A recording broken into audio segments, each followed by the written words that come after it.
이 시간 각자 있는 자리에서 온라인으로 예배드리는 주안의 모든 성도님들과 가정에 하나님의 은혜와 평강이 함께 하시기를 빕니다. 이 시간 다 함께 영과 진리로 하나님을 예배하겠습니다.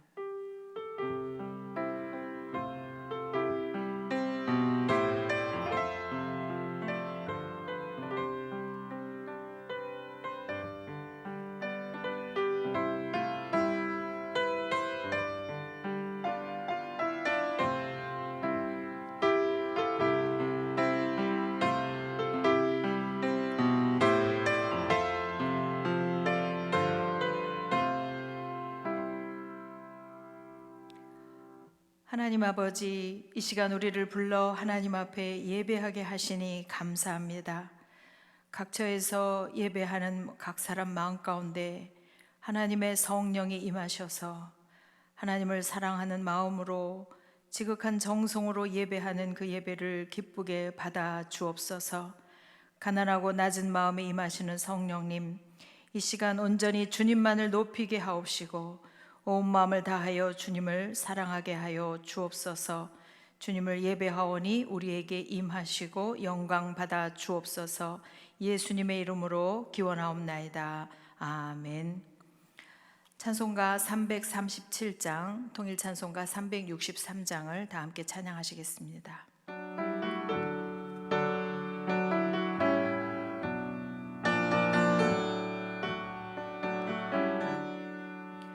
내 모든 시험 무거운 짐을 주 예수 앞에 아뢰이며 근심에 쌓인 날 돌아보사 내 근심 모두 맡으시네. 무거운 짐을 나 홀로 지고 견디다 못해 쓰러질 때 불쌍히 여겨 구원해 주니 은혜의 주님 오직 예수. 내 모든 괴로움 닥치는 환난 주 예수 앞에 아뢰이며 주께서 친히 날 구해 주사 넓으신 사랑 베푸시네.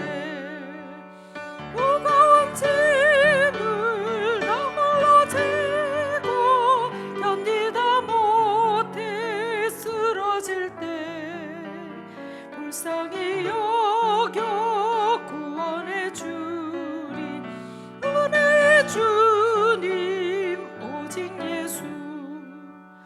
내 짐이 점점 무거워질 때 주 예수 앞에 아뢰이며 주께서 친히 날 구해 주사 내 대신 짐을 져주시네.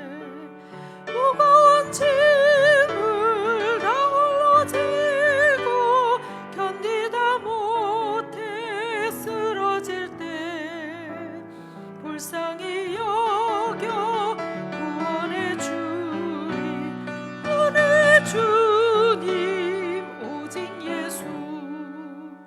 마음의 시험 무서운 죄를 주 예수 앞에 아뢰이며 예수는 나의 능력이 되사 세상을 이길 힘 주시네. 무거운 짐을 나 홀로 지고 견디다 못해 쓰러질 때 불쌍히 여겨 구원해 주리 은혜의 주님 오직 예수. 살아계신 하나님 아버지, 고난주간을 통하여 주님을 더욱 바라보게 하시고 우리를 위해 이 땅에 오신 예수님의 그 크신 사랑을 기억하게 하시니 감사합니다. 환난 날에 나를 부르라 하신 하나님, 코로나19 바이러스로 인해 고통하는 전 세계 민족을 긍휼히 여겨주시고 의료진과 관계자들을 도와주시고 감염자들을 치유하여 주시며 어서 속히 백신이 개발될 수 있도록 인도하여 주옵소서. 남북한이 속히 복음으로 통일되게 하시고 북한의 김정은 정권이 핵과 미사일을 포기하게 하시고 개혁 개방에 나와 북한 주민들이 기아와 질병으로부터 해방되게 하여 주옵소서. 앞으로 있을 사유로 선거에서 지역 감정과 당파 좌우 이념의 다툼을 극복하고 열린 마음으로 이 민족을 화합시켜 갈 수 있는 지도자를 세워 주옵소서. 한국 교회가 하나님 앞에 회개하며 새로워지게 하시고 주한교회가 선교적 사명을 잘 감당할 수 있도록 인도하여 주옵소서. 원로 목사님을 영육간에 강건하게 하시고 주의 평안을 허락하여 주옵소서. 이번 주간 고난주간에 특별 새벽기도회로 말씀을 증거하시는 우리 주승중 위임 목사님에게 성령의 능력과 기름 부음으로 함께 하시고 건강을 지켜 주옵소서. 이번 한 주간 모든 성도들이 기도와 묵상을 통해 주님의 걸으신 길을 깊이 묵상하게 하시고 한 끼 금식하며 기도로 참여할 때 어려운 이들을 도우며 섬기게 하여 주옵소서. 주님, 경제적인 어려움과 질병으로 눈물 짓는 성도들을 위로하여 주옵소서. 성도들의 가정과 직장, 삶의 현장을 축복하여 주옵소서. 낙심치 않게 하옵시고 하나님의 살아계심을, 선하신 주님을 만나는 기간이 되게 하여 주옵소서. 이 시간 장흥재 목사님을 통하여서 우리에게 말씀 주실 때에 목사님을 성령으로 충만케 하시고 듣는 우리의 마음이 성령으로 인하여 뜨거워지게 하시고 하나님의 성령 음성을 통하여 우리 삶의 순종과 변화가 일어나게 하여 주옵소서. 주님을 의지하옵고 예수님의 이름으로 기도합니다. 아멘.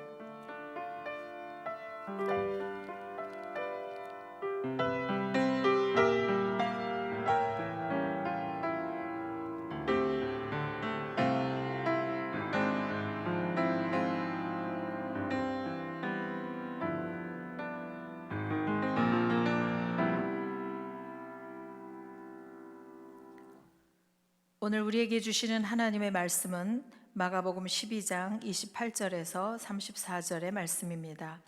신약성경 76쪽에 있습니다.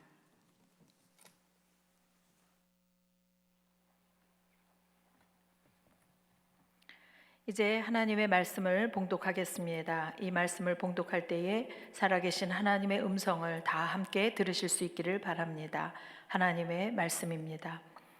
서기관 중 한 사람이 그들이 변론하는 것을 듣고 예수께서 잘 대답하신 줄을 알고 나와 묻되 모든 계명 중에 첫째가 무엇이니까? 예수께서 대답하시되 첫째는 이것이니 이스라엘아 들으라 주 곧 우리 하나님은 유일한 주시라. 내 마음을 다하고 목숨을 다하고 뜻을 다하고 힘을 다하여 주 너희 하나님을 사랑하라 하신 것이요. 둘째는 이것이니 내 이웃을 내 자신과 같이 사랑하라 하신 것이라. 이보다 더 큰 계명이 없느니라.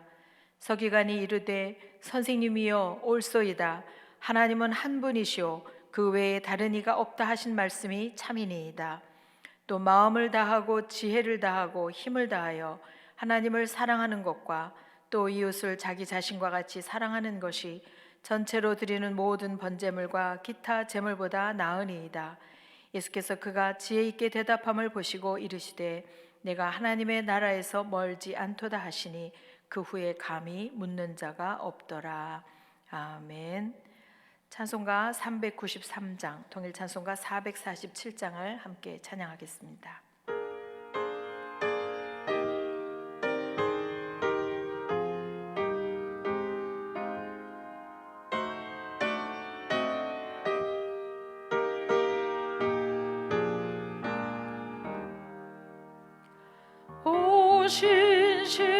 신실하신 주 내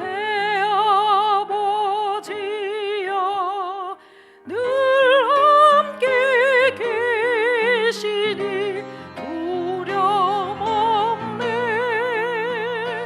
그 사랑 변찮고 날 지키시며 어제나 오늘이나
신실하신 주, 오 신실하신 주, 날마다 자비를 베푸시며 일용할 모든 것 내려주시니 오 신실하신 주, 나의 구주, 내 죄를 사하여 안위하시고 주 친히 오셔서 인도하네. 모두의 힘되고 내일의 소망, 주만이 만복을 내리시네. 오 신실하신 주, 오 신실하신 주, 날마다 자비를 베푸시며 일용할 모든 것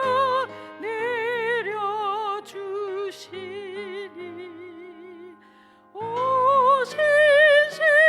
신실하신 주, 나의 구주.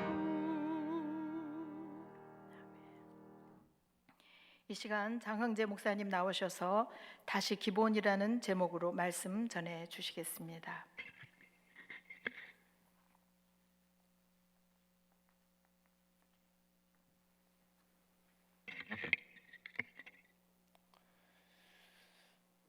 할렐루야. 저는 올해 주안교회에 새로 부임하게 된 현재 45교구를 맡고 있는 장흥재 목사입니다. 이렇게 먼저 영상으로 인사드리면서 말씀을 나누게 되어 참으로 기쁘게 생각합니다. 저희가 현재 코로나19로 인하여서 한자리에 모여서 예배드리지 못하지만 이 영상을 보시는 모든 분들의 자리 가운데 하나님의 은혜가 함께 하시기를 기도합니다. 그리고 오늘도 주님이 주시는 그 말씀 가운데 성령님의 은혜가 말씀을 듣는 모든 이들의 그 마음 가운데 함께 하시기를 주님의 이름으로 축원합니다. 이 시간 함께 기도드리시겠습니다. 살아계신 하나님 아버지, 이제 주님의 말씀을 듣기를 원합니다. 이 시간 먼저 우리의 마음을 열어주시고 주님의 말씀을 들을 때 성령님 함께하여 주시옵소서. 말씀을 전하는 자나 듣는 자 모두 주님의 은혜 가운데 함께하여 주시기를 간절히 원하오니 성령 하나님 우리와 함께하여 주시옵소서. 모든 것 주님께 맡겨드리며 살아계신 예수님의 이름으로 기도하옵나이다. 아멘. 이번 사순절은 참 긴 것 같습니다. 이 말은 얼마 전 SNS에 올라온 한 청년이 글입니다. 저는 이 글을 보고 참 마음이 먹먹했습니다. 왜냐하면 비록 이 짧은 한 문장이지만 우리의 상황을 잘 보여주고 있기 때문이었습니다. 그렇습니다. 우리는 매년 사순절을 겪게 되지만 올해 사순절은 유독 더욱 길게 느껴지는 것 같습니다. 그것은 아마도 지금 우리가 고난 중에 있기 때문일 것입니다. 고난 중에 있는 사람은 자신의 고난에 집중하다 보니 이 고난을 느끼는 시간이 유독 더 길게 느껴지기 마련입니다. 지난 2월 코로나19 바이러스가 대한민국에 본격적으로 퍼지기 시작하면서 한 달이 넘는 시간 동안 우리는 이전에 경험해보지 못한 삶을 살아가고 있습니다. 그 고난은 우리의 육체적인 질병뿐만 아니라 사회, 경제적인 면으로 이어져서 우리 삶 전체에 영향을 미치고 있습니다. 그렇게 우리는 지금 고난이 무엇인지 온몸으로 체험하면서 매일매일의 시간을 보내고 있는 것입니다. 그리고 비슷한 시기에 우리는 예수님의 고난을 묵상하는 사순절을 맞이하게 됩니다. 또 지금 우리는 고난 주간을 보내고 있기도 합니다. 그러나 코로나19 바이러스라는 전무후무한 사건으로 말미암아 우리는 함께 예배당에 모여 예배드리지 못하고 있습니다. 그리고 각자 이렇게 자리에서 영상으로 예배드리면서 또한 기도하면서 신앙생활을 이어나가고 있는 것입니다. 주님의 삶과 고난을 묵상하는 이 사순절이라는 시기에 우리는 고난이 무엇인지 뼈저리게 체험하고 있지만 과연 예수님의 삶과 예수님의 고난이라는 것이 어떠한 것인지 잊어버린 것은 아닌지 염려가 되기도 합니다. 아픔과 힘든 시간을 보낼 때 비슷한 고난을 겪는 사람을 함께 그 사람이 옆에 있다고 한다면 우리는 참으로 큰 위로를 받게 됩니다. 그렇다면 우리의 고난의 순간 주님의 고난과 그 삶을 묵상하면서 우리의 고난의 자리에 주님을 초대하기를 원합니다. 또한 주님의 고난의 자리에 우리가 함께 참여하기를 원합니다. 그렇게 된다면 주님의 크신 위로가 우리의 삶 가운데 함께하게 될 것입니다. 우리가 느끼고 있는 이 위기와 고난 가운데 임하는 그 주님의 은혜가 이 시간 우리의 말씀을 듣는 모든 성도님들께 함께 하시기를 주님의 이름으로 기도합니다. 오늘 말씀은 예수님께서 예루살렘에 입성하신 후 수많은 사람들과 대화하는 내용 가운데 한 부분입니다. 그리고 특별히 한 서기관이 예수님과 한 대화를 듣고 있다가 나와 질문을 던졌고 예수님께서 그에 대해서 답을 해주시는 내용입니다. 하지만 먼저 이 대화의 내용을 살펴보기 이전에 예수님과 예루살렘에 있었던 그 수많은 무리들이 속해 있었던 상황을 한번 살펴보기를 원합니다. 왜냐하면 지금 이 본문이 있는 상황 가운데 예수님과 그 무리들은 위기의 상황 속에 처해 있기 때문입니다. 이 사건이 일어나기 며칠 전 예수님께서는 먼 길을 떠나서 예루살렘에 도착하셨습니다. 그리고 예루살렘에 도착하셨을 때 그곳에 있는 수많은 사람들이 예수님을 환영했습니다. 오늘 본문 직전에 있는 11장 8절에서 10절의 말씀을 보면 그날의 모습이 잘 담겨져 있습니다. 8절에서 10절의 말씀입니다. 많은 사람들이 자기들의 겉옷을 또 다른 이들은 들에서 벤 나뭇가지를 길에 펴며 앞에서 가고 뒤에서 따르는 자들이 소리 지르되 호산나 찬송하리로다 주의 이름으로 오시는 이여 찬송하리로다 오는 우리의 조상 다윗의 나라여 가장 높은 곳에서 호산나 하더라. 아멘. 예루살렘의 수많은 사람들이 예수님의 오시는 길을 기다리면서 자신의 것으로 그 예수님을 환영하고 있습니다. 그리고 그곳에 있는 수많은 무리들이 예수님을 향하여 호산나 호산나 찬양하고 있습니다. 이들이 이토록 예수님을 찬양하는 이유는 역설적으로 그들이 처한 상황이 아주 좋지 않았기 때문입니다. 당시 예루살렘이 속해 있었던 지역은 로마 제국의 식민지였습니다. 군사력을 바탕으로 유지되었던 로마는 강력한 힘을 바탕으로 여러 지역을 통치하였는데 예루살렘이 속해 있었던 그 지역도 마찬가지였습니다. 하지만 이스라엘 백성들은 이 강압적인 로마의 통치에 반기를 들어 반란을 들었고 반란을 일으키고자 하였고 반대로 로마는 이를 제압하기 위해서 더 강력한 군사와 힘으로 이 이스라엘 지역의 많은 사람들을 억압하였습니다. 십자가형이라는 아주 잔인한 처형이 이루어진 것도 이러한 맥락 가운데 있을 것입니다. 이러한 충돌로 인하여서 이스라엘 수많은 백성들과 그 땅의 수많은 무리들은 아주 위험한 상황에 놓여 있었고 그들은 위기 가운데 있었던 것입니다. 예루살렘에 있었던 이스라엘 백성들이 예수님을 열렬히 환영했던 것은 이러한 위기에 처한 자신들의 상황을 해결해 주실 분이라고 예수님을 생각했기 때문입니다. 따라서 이들은 예수님을 자신들의 무리의 정치적인 지도자 혹은 왕으로 세우고자 했습니다. 하지만 예수님께서는 이들의 생각대로 움직이지 않으셨습니다. 그러자 그들은 단 며칠 만에 태도를 달리하여 예수님을 십자가에 매다는 데 앞장서게 됩니다. 이렇듯 예루살렘에 있는 수많은 무리들은 정치적으로 위기에 빠져 있는 아주 다급한 상황에 있었던 것이었습니다. 한편 예수님의 상황도 지금 그다지 좋지 않은 상황입니다.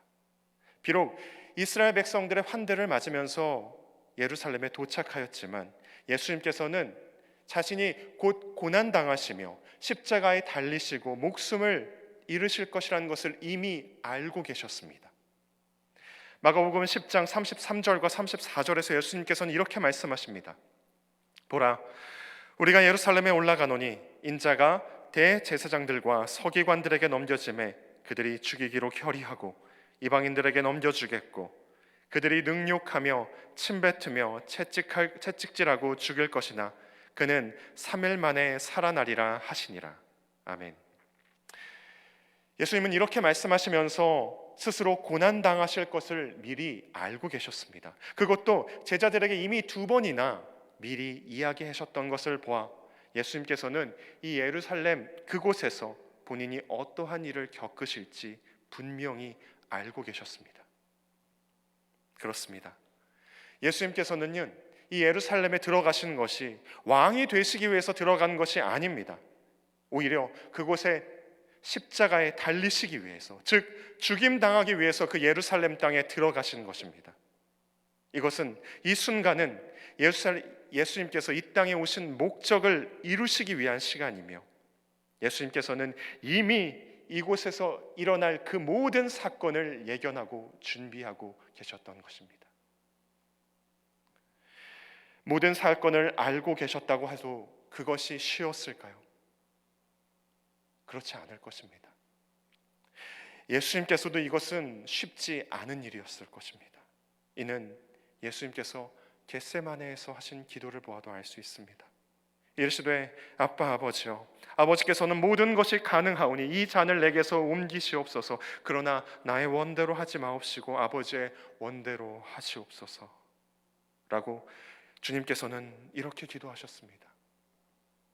분명 이 시간은 예수님께서도 쉽지 않은 시간이었습니다. 중요한 시간이었지만 그 시간을 보내는 것이 참 어렵고 힘든 시간이었던 것은 분명합니다. 예수님께서는 예루살렘에 입성하신 이후에 참 여러 가지 활동을 하셨습니다. 무화과 나무를 마르게 하셨고요. 또한 성전에 있는 장사꾼들을 모두 내쫓으시면서 그곳을 깨끗하게 하시기도 하셨습니다. 하지만 그 가운데 예수님께서 가장 많은 시간을 할애해서 많은 사역을 하신 것은 그곳에 있는 무리들과 만나 대화 혹은 논쟁을 하신 것입니다. 오늘 본문 이전에도 예수님과 무리들은 여러 이야기를 나눕니다. 성경의 이야기를 성경에 등장하는 내용을 보면 바리새인과 사두개인들이 논쟁을 하고 있는 것입니다. 이것은 이들이 주로 예수님을 책잡기 위해서 쉽게 대답할 수 없는 질문들을 예수님께 가지고 왔기 때문입니다. 하지만 예수님께서는 그때마다 우리라면 생각하기 어려운 그 대답을 아주 지혜롭게 대답하십니다. 세금에 관한 논쟁에 대해서는 가이사의 것은 가이사에게, 하나님의 것은 하나님에게 바치라는 말씀으로 우리 모두를 놀라게 하십니다. 또 이어지는 부활에 관한 논쟁에서는 하나님은 죽은 자의 하나님이 아니요 산 자의 하나님이시라 너희가 크게 오해하였도다 라고 말씀하시면서 우리가 가지고 있었던 잘못된 생각들을 바로 잡아주시기도 합니다. 그런데 이 모든 이야기를 듣고 있었던 한 사람이 있었습니다. 그 사람이 오늘 본문에 등장하는 서기관입니다. 이 서기관이 예수님께 나와 하나의 질문을 하게 됩니다. 그것은 바로 예수님, 이 모든 계명 가운데 첫째가 무엇입니까? 라는 것입니다. 이전에 행하고 있던 모든 논쟁을 듣고 있었던 서기관이 예수님께서 대답하신 것을 듣고 그의 지혜로운 답을 말미암아 가운데 던진 질문입니다. 그리고 이 질문은 이들이 속해 있었던 모든 것을 아우를 수 있는 질문이며 그리고 그들의 삶에 또한 이스라엘 백성들 그 모든 무리의 가장 기본이 되는 내용이 될 것입니다. 그리고 이 서기관은요, 이 예수님께 행한 질문은 다른 이들의 질문과는 다릅니다. 예수님을 책잡기 위해서 이 질문을 던진 것이 아닙니다.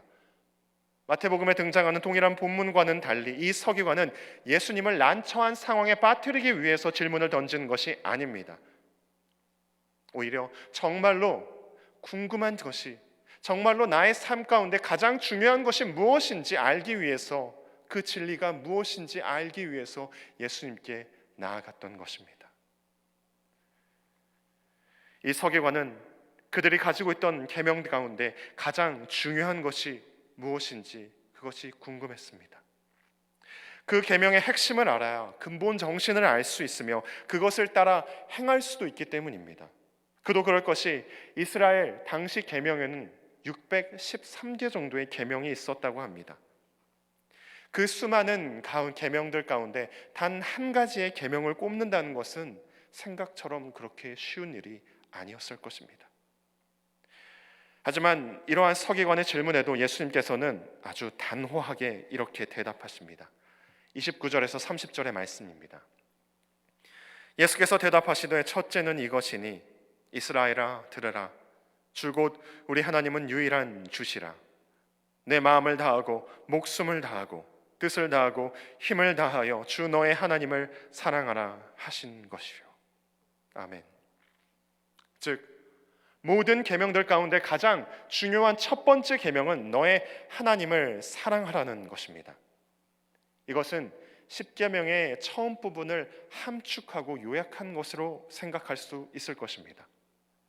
그리고 예수님은 하나님을 유일한 주님이시라고 이야기하시며 사랑할 때 어떻게 사랑해야 되는지 분명히 말씀하십니다. 내 마음을 다하고 내 목숨을 다하고 뜻을 다하고 힘을 다하여 사랑하라고 분명히 말씀하십니다. 이 내용들을 한번 살펴보기를 원합니다. 먼저 마음을 다해 사랑하라는 것은요, 우리의 의지를 드리는 것입니다. 마음으로 번역된 카르디아는 인간의 내성 본성의 자리를 말하는 것으로, 이러한 인간은 하나님을 믿고 순종할 수도 있고 오히려 하나님을 믿지 않고 불순종할 수 있기 때문입니다. 그렇게 마음을 다해 하나님을 사랑하라는 것은 우리의 의지를 다 내려놓고 의지를 다하여 하나님을 사랑해야 된다고 말하는 것입니다. 이어지는 목숨은 인간의 육체적인 생명을 말하는 것으로, 목숨을 다하여 사랑하라는 것은 자신의 생명을 다하여서, 자신의 전심을 다하여서, 전력을 다하여서 사랑하라는 의미인 것입니다. 그리고 뜻은 지적인 능력을 가리키는 것으로, 뜻을 다하여 사랑하라는 것은 자신이 가지고 있는 생각과 이해할 수 있는 모든 이성적인 것을 다하여 하나님을 사랑하라는 것입니다. 마지막으로 힘을 다하여 사랑하라는 것. 여기서 힘으로 번역된 이스키스는 능력이나 힘을 뜻하는 것으로, 우리가 가지고 있는 모든 능력으로 말미암아 그 모든 능력을 가지고 하나님을 사랑하라는 것입니다. 예수님께서는 이것을 우리가 지켜야 할 첫 번째 계명으로 말씀하시면서 하나님께서 원하시는 것이 무엇인지 말씀하고 계십니다. 예수님께서 우리가 하나님을 사랑하기 원할 때는 부분적으로, 일시적으로 사랑하는 것이 아니라 전체적이며 전폭적으로 사랑하기를 원하시는 것입니다. 따라서 우리가 예수님의 이 명령을 지키기 위해서는 우리의 모든 부분이 하나님께 속해 있어야 되며, 그 관계를, 우리가 하나님께로 나아가는 그 관계를 단절시키는 그 어떤 것이라도 우리는 용납해서는 안 된다는 의미를 담고 있습니다. 바라건대 고난주간을 보내는 주 안에 있는 모든 성도님들, 우리의 모든 것을 다하여서 하나님을 사랑할 수 있는 주 안의 모든 성도님들 되시기를 주님의 이름으로 축원합니다. 예수님께서는 여기서 멈추지 않으시고 계속해서 말씀을 이어가십니다. 그것은 바로 31절의 말씀입니다. 둘째는 이것이니 내 이웃을 내 자신과 같이 사랑하라 하시는 것이라. 이보다 더 큰 계명이 없느니라. 분명 서기관은 가장 큰 계명이 무엇입니까? 라고 예수님께 물어보았습니다. 그런데 예수님께서는 한 가지 계명을 이야기하시는데 그치지 않으시고 다음의 이야기를 하고 계십니다. 그것은 바로 내 이웃을 내 자신과 같이 사랑하라라는 것입니다. 이 내용은 십계명의 후반부에 다른 사람들과의 관계의 내용을 함축해서 요약한 것이기도 합니다. 또한 하나님 사랑과 짝을 이루어서 율법의 완성이라는 차원에서 이해할 수도 있는 내용이기도 합니다. 예수님께서는 분명 내 이웃을 사랑하라고 이야기하고 계십니다. 그렇다면 우리가 여기서 한번 생각해 봐야 될 것은 우리의 이웃은 과연 누구인가인 것입니다. 예수님께서는 우리의 이웃을 한정해 두지 않으셨습니다. 이것은 누가복음에 나와 있는 선한 사마리아의 비유를 통해 우리는 잘 알 수 있습니다. 이 비유를 통하여서 예수님께서는 사마리아인을 그들의 이웃으로 인정하고 계십니다. 그런데 유대인들이 사마리아인들을 어떻게 생각했는지 알고 있다면 이것을 생각해 보았을 때 예수님께서 이웃을 생각하는 그 범위는 우리의 생각과는 다른 것입니다. 예수님은 원수를 포함한 모든 사람을 이웃으로 생각하고 있는 것입니다. 그렇다면 우리는 어떻게 그 모든 사람들, 그 원수들까지도 이웃으로 생각하고 그 사람들을 사랑할 수 있을까요? 먼저는 우리가 하나님을 사랑하면 가능할 것입니다. 우리의 능력으로서는 그 모든 이웃을 사랑할 수는 없지만 하나님을 사랑함으로 말미암아 우리는 그 모든 이웃을 사랑할 수 있게 될 것입니다. 우리의 능력으로는 불가능하지만 하나님을 향한 믿음으로는 가능하기 때문입니다. 그리고 또한 예수님께서는 오늘 이 말씀을 전하시면서 또 다른 방법을 제시하고 계십니다. 예수님께서는 그들을 자신과 같이 사랑하라고 말씀하십니다. 그렇습니다. 우리는 우리 스스로를 사랑한 것 같이 이웃을 사랑한다면 사랑하지 못할 사람이 단 하나도 없을 것입니다. 사실 생각해 보면 이 세상 가운데 가장 사랑하기 어려운 사람은 바로 우리 자신입니다. 왜냐하면 나 자신은 다른 사람이 알지 못하는 모든 죄악을 다 알고 있기 때문입니다. 가장 더럽고 추한 그 모든 것, 주님만이 알고 있는 나만이 알고 있는 그 더러운 죄악을 알고 있는 사람이 바로 나 자신이기 때문입니다. 그럼에도 불구하고 우리는 우리 스스로를 사랑합니다. 그냥 사랑하는 것이 아니라 너무나도 끔찍하게 사랑합니다. 그 모든 결함과 어두움과 죄악을 알고 있음에도 불구하고 우리는 우리 스스로를 사랑합니다. 그리고 우리 스스로를 아낍니다. 예수님께서는 그렇게 우리 이웃을 사랑하라고 이야기하고 계십니다.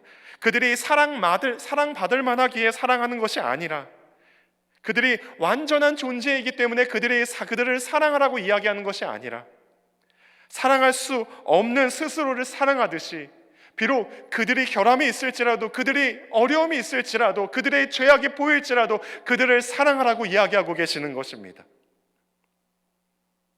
부족하지만 연약하지만 주변에 있는 모든 이웃들을 그렇게 사랑한다면 우리가 스스로를 사랑하는 것 같이 우리의 모든 이웃들을 사랑한다면 우리가 사랑할 수 없는 이웃은 단 하나도 없게 될 것입니다. 하나님을 사랑하고 이웃을 사랑하는 것, 예수님께서는 위기 가운데 처해 있는 이들에게 이것이야말로 우리가 따르고 행해야 될 가장 기본이 되는 것이며 가장 중심이 되어야 한다고 오늘 분명히 이야기하고 계십니다.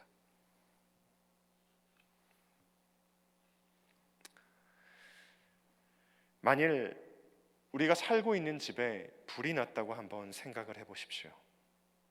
어디서 일어났는지 모르는 불이 우리 집안 곳곳을 태우기 시작합니다. 우리의 능력으로서는 그 불을 잡기는 힘들어 보입니다. 그럴 때 우리가 가장 먼저 해야 될 것은 무엇일까요? 물론 그때 가장 먼저 해야 될 것은 우리 가족의 생명을 지키는 것입니다. 사랑하는 아이들, 그리고 사랑하는 아내, 그 모두를 안전한 곳으로 대피시킵니다. 그리고 난 다음 급하게 하나 혹은 두 가지 물건을 급하게 챙길 수 있다면 과연 여러분은 어떠한 물건을 챙기시겠습니까? 그 다급한 상황 가운데 한두 가지의 물건을 가지고 나올 수 있다면 과연 여러분은 어떠한 물건을 가지고 나오시겠습니까? 다들 자신이 생각하는 가장 중요한 물건을 챙기게 될 것입니다. 그런데 만일 제가 그러한 상황에 처해 있다고 한다면 저는 주저하지 않고 제가 가지고 있는 핸드폰을 챙기게 될 것 같습니다. 이 스마트폰을 챙길 것입니다. 그리고 조금 더 여유가 된다면 제가 사용하고 있던 노트북을 챙기고 나올 것 같습니다. 왜 하필 스마트폰일까요? 위기의 순간 먹을 수도 없고 입을 수도 없으며 불을 끌 수도 없는 스마트폰과 이 노트북을 챙기려는 것은 나머지 것이 모두 타서 없어져 버린다고 하여도 다시 생활을 이어나갈 수 있는, 기본을 할 수 있는 그 요소가 바로 여기에 담겨져 있기 때문입니다.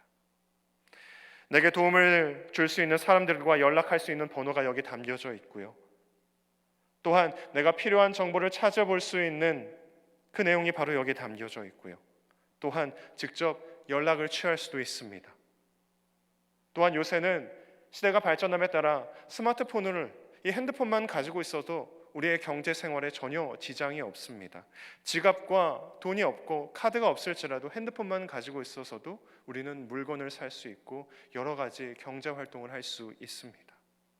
물론 말씀도 볼 수 있고 성경을 묵상할 수도 있습니다.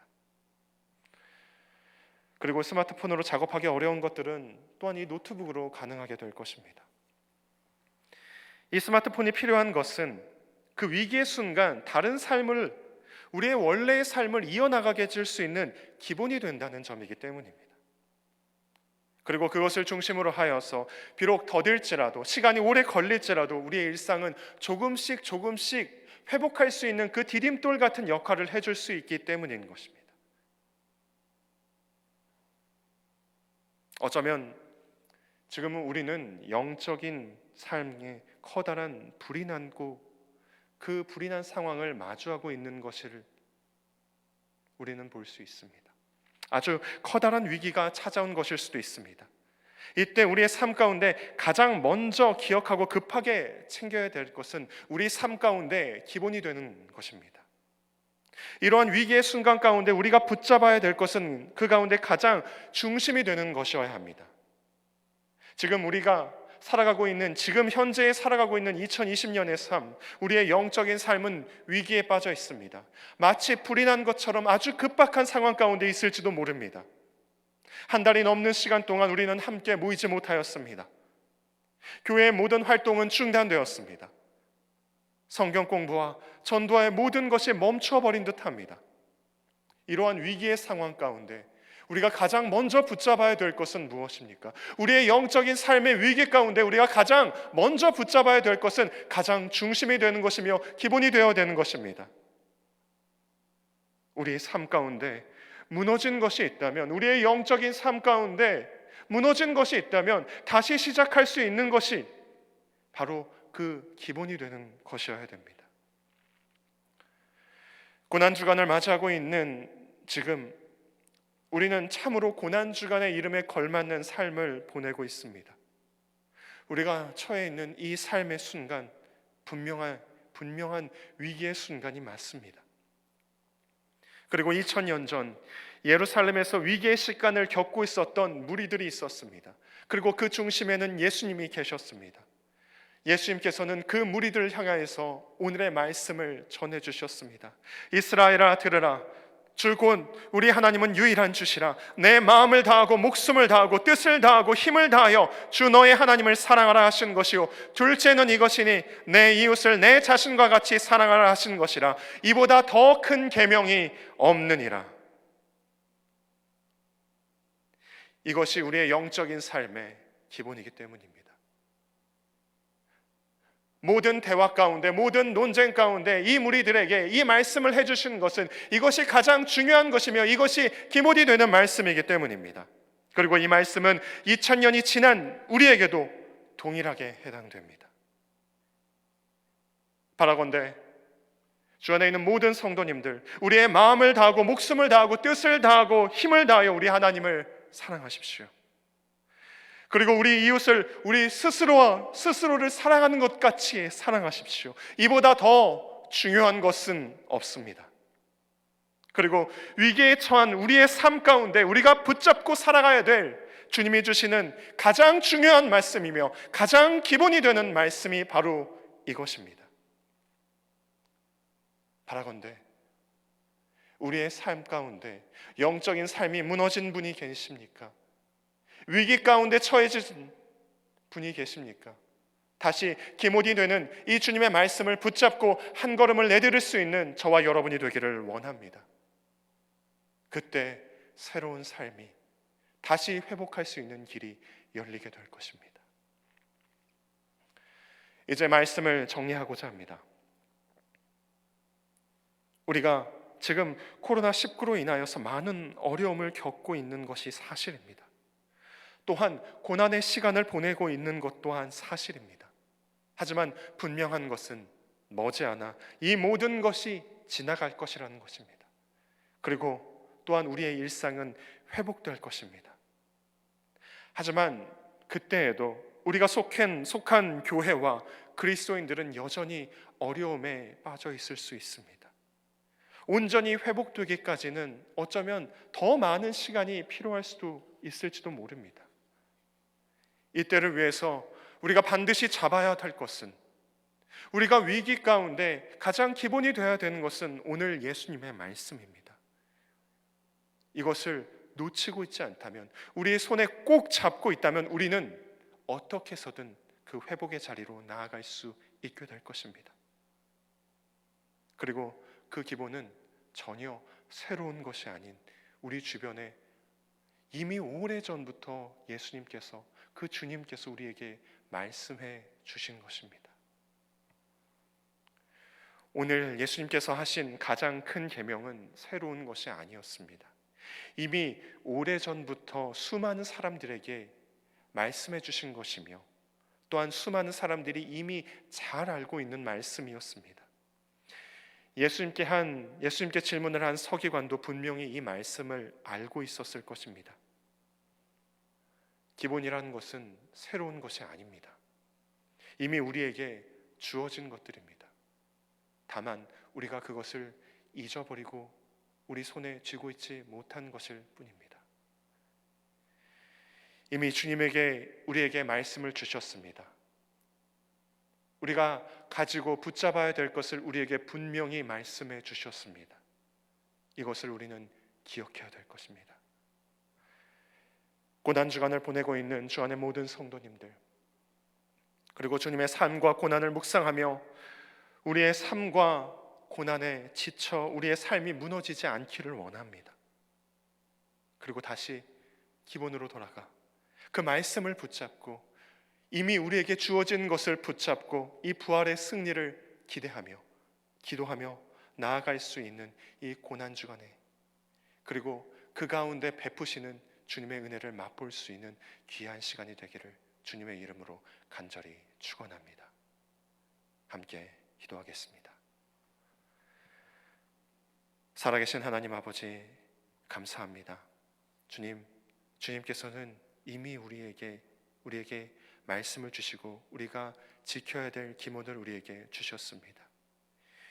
위기에 처해 있는 우리의 삶을 불쌍히 여겨 주시옵시고 이 삶에 무너지는 것이 아닌 다시 기본으로 돌아가서 주님의 말씀을 붙잡고 다시 회복시킬 주님을 의지하면서 한 걸음 한 걸음 내디딜 수 있는 주님의 자녀 되게 하여 주시옵소서.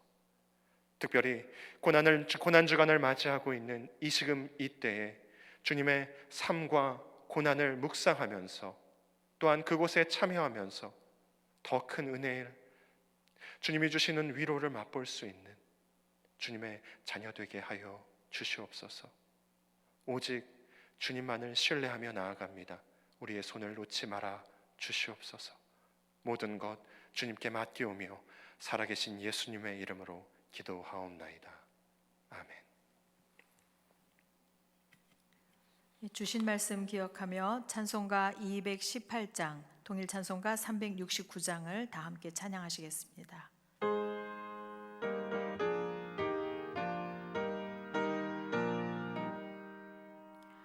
내 마음과 정성을 다하여서 주 너의 하나님을 사랑하라. 내 몸을 아끼고 사랑하듯 형제와 이웃을 사랑하라. 주께서 우리에게 명하시니 그 명령 따라서 살아가리. 널 미워 해치는 원수라도 언제나 너그럽게 사랑하라. 널 핍박하는 자 위에서도 신실한 마음으로 복을 빌라. 주께서 우리에게 명하시니 그 명령 따라서 살아가리. 항상 주님을 멀리하고 형제를 사랑하지 못하였다. 이러한 죄인을 사랑하사 주께서 몸 버려 죽으셨다.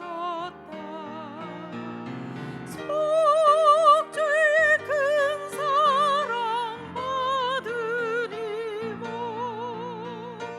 내 생명 다 바쳐 충성하리. 아멘.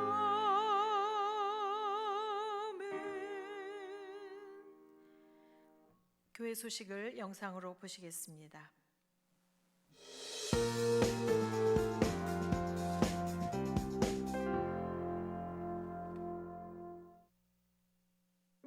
(2020년) 고난주간 특별 새벽기도회가 십자가의 길이라는 주제로 4월 7일 화요일부터 10일 금요일까지 오전 6시에 교회 홈페이지와 유튜브를 통해 영상으로 드려집니다.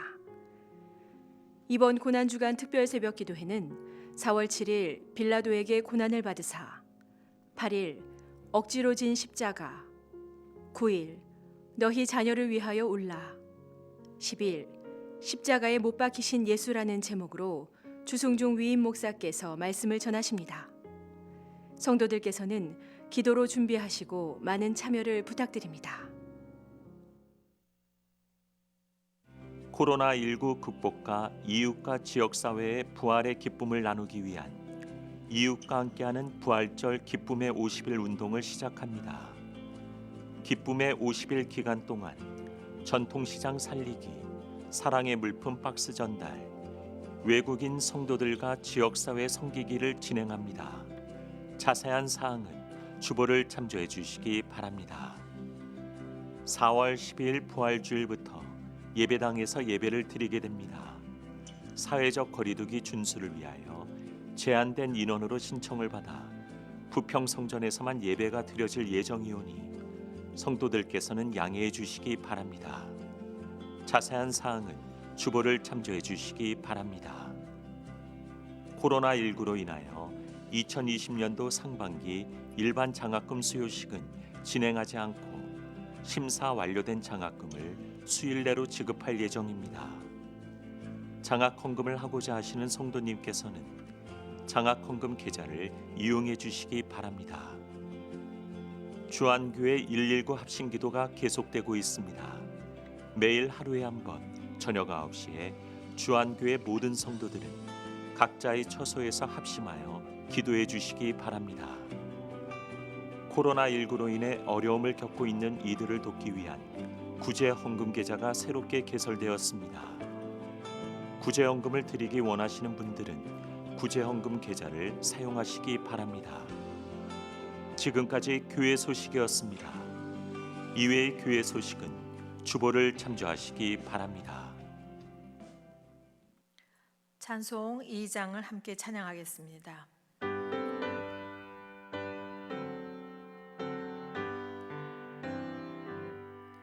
찬양 성부 성자 성령 성삼일체께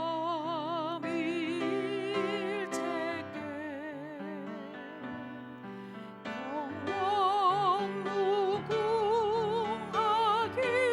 무궁하기까지 영광을 돌리세 영광을 돌리세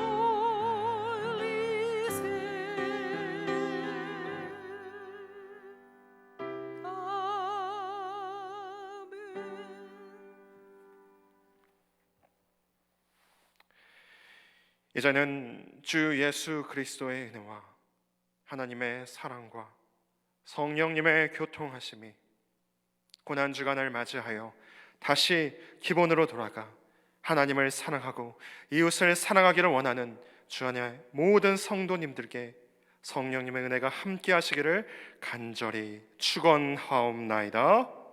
아멘.